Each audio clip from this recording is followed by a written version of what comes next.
मेरे YouTube channel में फिर से एक बार आपका स्वागत है। आज फिर से एक बार मध्य प्रदेश लोक सेवा आयोग ने MPPSC 2020 की प्री एग्ज़ाम की फाइनल आंसर शीट जारी कर दी है। जैसा कि हर बार होता आया है, इस बार भी MPPSC ने आंसर्स में कुछ न कुछ फेरबदल किए हैं। कुछ क्वेश्चंस डिलीट किए गए हैं और कुछ क्वेश्चंस के दो आंसर मान लिए गए हैं। ये हर बार होता आया है, इस बार भी हुआ है। पहले थोड़ा सा मैं ये बता दूं कि किन क्वेश्चंस को डिलीट किया गया है और किन क्वेश्चंस के दो आंसर माने गए हैं। देखिए, इसमें सबसे पहला क्वेश्चन ढोकरा कला के संबंध में क्या सही नहीं है, इसके दो आंसर माने गए हैं। आंसर नंबर सी और आंसर नंबर डी, अर्थात विवाह समारोह से जुड़ी हुई कला है और दूसरा सभी सही।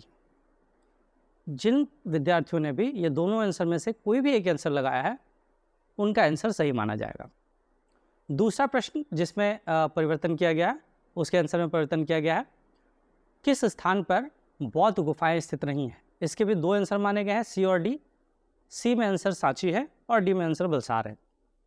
और तीसरा क्वेश्चन जिसमें दो आंसर माने गए हैं, वो है मानवाधिकार आयोग के संबंध में कौन सा सही है, इसके भी दो आंसर माने गए हैं, सी और डी। सी में विकल्प था कि कथन 1 कथन 2 की व्याख्या करता है और डी में ऑप्शन था कि दोनों ही कथन सही हैं।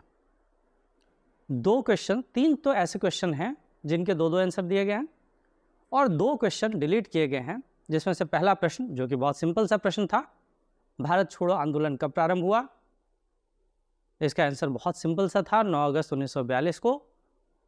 इस क्वेश्चन को डिलीट कर दिया गया, पता नहीं क्यों डिलीट किया गया। और दूसरा प्रश्न, मध्य प्रदेश निर्वाचन आयोग का गठन कब किया गया, तो 1 फरवरी 1994 को।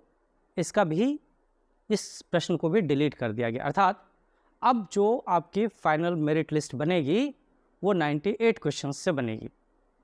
थोड़ा सा हम अगर विश्लेषण करें कि क्वेश्चंस को डिलीट करने और इन क्वेश्चंस के दो आंसर, कुछ क्वेश्चंस के दो आंसर देने का क्या प्रभाव पड़ेगा मेरिट लिस्ट पर। देखिए, मुझे लगता है कि दो क्वेश्चन जो डिलीट किए गए, ये दोनों ही क्वेश्चन आसान से क्वेश्चंस थे, जिसके लगभग विद्यार्थियों ने सही आंसर दिए हैं। तो जाहिर सी बात है कि लगभग विद्यार्थियों के दो क्वेश्चंस कम तो हुए हैं, इस बात में कोई शक नहीं है। अगर किसी विद्यार्थी के 75 मार्क्स हो रहे थे, 75 क्वेश्चन सही थे, तो वो 73 पर आ गया। लेकिन तीन क्वेश्चन जो ऐसे दिए थे, जिसमें से पहला क्वेश्चन जो मैंने आपको बताया ढोकरा कला के संबंध में, तो ढोकरा कला के संबंध में देखिए बहुत ज़्यादा लोगों को बहुत ज़्यादा जानकारी नहीं थी, तो हो सकता है कुछ लोगों ने सी आंसर लगाया हो, कुछ लोगों ने डी आंसर लगाया हो, तो उसमें एक फ़ायदा उसमें मिल सकता है। दूसरा प्रश्न, कहाँ पर बौद्ध कला से जुड़ी हुई चीज़ें नहीं है, तो सांची और बलसार। इसमें भी बहुत लोगों ने सांची लगाया आंसर, कुछ लोगों ने जो है बलसार लगाया है। और तीसरा प्रश्न मानवाधिकार आयोग के संबंध में, तो उसमें भी कमोबेश यही स्थिति है।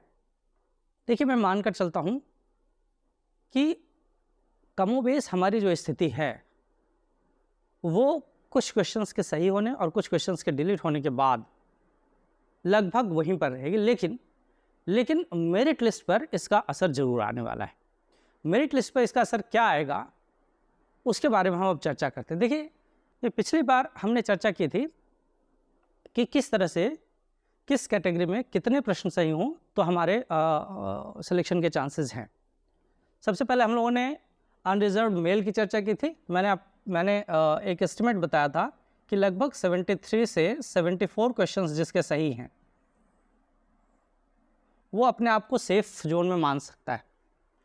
देखिए, जनरल कैटेगरी में मैं इस एस्टिमेशन को अभी भी इतना ही रख रहा हूँ, इसमें मैं किसी तरह का चेंज नहीं करना चाहता। इसका कट ऑफ मार्क्स 73 से 74 ही रहेगा। हाँ, पिछली बार मैंने कहा था कि 75 जो है वो सेफ जोन में, भाई 75 जो है वो सेफ जोन में है, ये मैं अभी भी कह रहा हूँ। लेकिन हाँ, 73 74 भी जिसके हैं उनको भी मेंस की तैयारी करनी चाहिए। फीमेल कैटेगरी में, फीमेल में मैंने 72 से 73 क्वेश्चंस की बात की थी। मैं इसमें भी किसी तरह का चेंज नहीं करना चाहता। ये कट ऑफ मार्क्स भी, फीमेल का कट ऑफ मार्क्स भी 72 से 73 होना चाहिए। लेकिन मैं ये कहूँगा कि जिनके 71 भी हैं वो भी प्रिपरेशन जरूर करें, क्योंकि 71 पर भी फीमेल में चांसेस बन सकते हैं। लेकिन कट ऑफ मार्क्स जो मैं अपना एस्टिमेशन दे रहा हूँ, मेरे हिसाब से 72 से 73 रहना चाहिए। अब हम अन्य पिछड़ा वर्ग ओबीसी की बात करेंगे। ओबीसी में पिछली बार मैंने 72 से 73, मेल में 72 से 73 कहा था। अब इसमें मैं थोड़ा सा जो है मैं चेंज करना चाह रहा हूँ। इस फाइनल आंसर शीट के साथ मेरा नया कट ऑफ मार्क्स 71 से 72 जाएगा।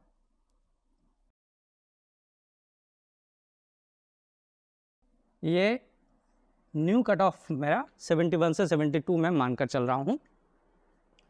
फीमेल में मैंने 70 से 72 दिया था, जिसे अब मैं 69 से 71 दे रहा हूँ।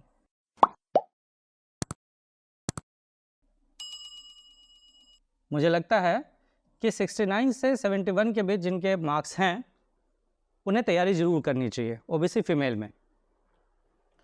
एससी मेल में 70 से 71, पिछली बार मैंने कहा था कि 70 से 71 कट ऑफ जाना चाहिए। अभी मैं इसे घटाकर 69 से 70 कर रहा हूँ। ये मेरा न्यू कट ऑफ मार्क्स होगा, जबकि 68 से 69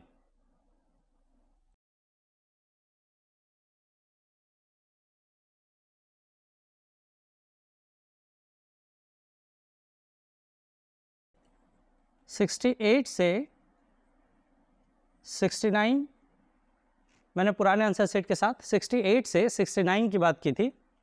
अभी मैं इसे 68 रख रहा हूँ। जिनके भी 68 तक है एससी फीमेल कैटेगरीज में, वो अपने आप को इन मान सकती हैं। अब हम एसटी की बात करेंगे। एसटी में मैंने मेल में 65 से 66 दिया था, इसे मैं 65 रख रहा हूँ। 65 में 65 कट ऑफ मार्क्स रहेगा, 65 में सिलेक्शन हो जाना चाहिए।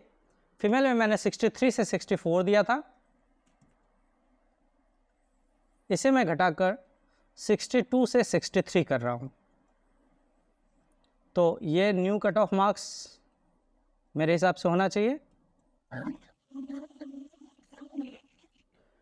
आर्थिक रूप से कमजोर वर्ग ईडब्ल्यूएस के लिए पुराने आंसर शीट के अनुसार मैंने 70 से 71 का कट ऑफ दिया था। देखिए, इसमें मैं किसी तरह का परिवर्तन नहीं करना चाहता हूँ, क्योंकि मुझे नहीं लगता कि इसके कट ऑफ मार्क्स में कोई बहुत ज़्यादा डिफरेंस आने वाला है। और फीमेल में मैंने 69 से 70 दिया था, तो इसमें भी मैं किसी तरह का परिवर्तन नहीं करना चाहता, क्योंकि ये भी कट ऑफ मेरे हिसाब से इतना ही रहना चाहिए। तो देखिए, नए आंसर शीट के अनुसार कट ऑफ क्या होना चाहिए, ये एक अनुमान जो है वो मैंने प्रस्तुत किया है। हाँ, इसमें 1-2 नंबर की कमी बेसी हो सकती है। देखिए, रिज़ल्ट्स हैं, रिज़ल्ट्स में जो है कुछ भी हो सकता है ना। तो लेकिन जो एक ओवरऑल मेरे एक्सपीरियंस के अनुसार जो मैं सोच सकता था, जो मुझे लगा, उसके हिसाब से जो है ये कट ऑफ मार्क्स ये रहना चाहिए। तो मुझे लगता है कि अब देखिए, कट ऑफ मार्क्स कुछ भी हो, सिलेक्शन हमारा हो प्रीलिम्स में या ना हो, हमें अगर पीएससी की तैयारी करनी है तो हमें मेंस की तैयारी ज़रूर करनी होगी। मैं आप सभी से ये कहूँगा कि आप अपने मेंस की तैयारी उसी पेस के साथ, उसी गति के साथ, उसी ऊर्जा के साथ बनाए रखें जिस ऊर्जा के साथ आप अभी तक कर रहे थे। आप अपने तैयारियों में इस फाइनल आंसर शीट का कोई भी प्रभाव न पड़ने दें, ये मैं चाहूँगा। और मैं चाहूँगा कि आप बिल्कुल पूरे लय के साथ अपने मेंस की प्रिपरेशन करें। 1% को अगर इस बार कुछ प्रॉब्लम होती भी है तो एटलीस्ट हमारे पास अगले साल के लिए मेंस प्रिपेयर रहेगा। तो ये कट ऑफ मार्क्स के बारे में मैंने बात की। अगले वीडियोज़ में हम अपने सिलेबस के बारे में बात करेंगे। आज के लिए इतना ही। थैंक यू, धन्यवाद।